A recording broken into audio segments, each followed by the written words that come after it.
शास्त्री जी जब प्रधानमंत्री बने थे ना, तो धोती फटी हुई थी उनकी। जब उन्होंने शपथ ग्रहण की थी, फटी हुई धोती में शपथ ग्रहण की, और पता चला कि उनके पास 2 ही धोतियां थी और 2 ही कुर्ते थे जब वो प्रधानमंत्री बने। किसी ने कहा कि अब तो प्रधानमंत्री हो गए, किसी ने क्या, उनकी धर्मपत्नी ने कहा था अब तो नई धोती ले लो। तो उनका ये कहना था कि करोड़ों भारत के किसान फटी हुई धोती जब तक पहनते रहते हैं, मुझे नई धोती पहनने का अधिकार नहीं। ऐसे ईमानदार प्रधानमंत्री जब घुसे सिस्टम में, तो सिस्टम ने उनको बर्दाश्त नहीं किया, निकाल के फेंक दिया, मार डाला।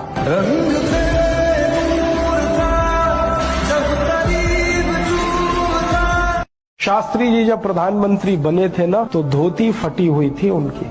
जब उन्होंने शपथ ग्रहण की थी, फटी हुई धोती में शपथ ग्रहण की, और पता चला कि उनके पास 2 ही धोतियां थी और 2 ही कुर्ते थे जब वो प्रधानमंत्री बने। किसी ने कहा कि अब तो प्रधानमंत्री हो गए, किसी ने क्या, उनकी धर्मपत्नी ने कहा था अब तो नई धोती ले लो। तो उनका ये कहना था कि करोड़ों भारत के किसान फटी हुई धोती जब तक पहनते रहते हैं, मुझे नई धोती पहनने का अधिकार नहीं। ऐसे ईमानदार प्रधानमंत्री जब घुसे सिस्टम में, तो सिस्टम ने उनको बर्दाश्त नहीं किया, निकाल के फेंक दिया, मार डाला।